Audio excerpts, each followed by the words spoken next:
Hi guys. Today we will explain about how to download Fortnite on iPhone. This process is really simple and easy. The first thing is open the browser in your Apple device. Once the browser will be open, what you have to do in the Google search bar, you have to search for Epic Games Store. On the top, you will see the main website of Epic Games.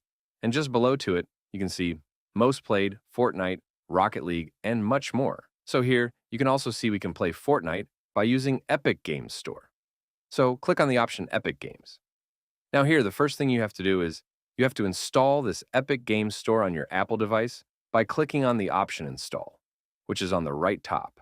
Once you will install the Epic Games Store on your Apple device, in order to find Fortnite, scroll down and here you will see the main application of Fortnite because it's the most popular game in Epic Games Store, so you can find it without any kind of problem.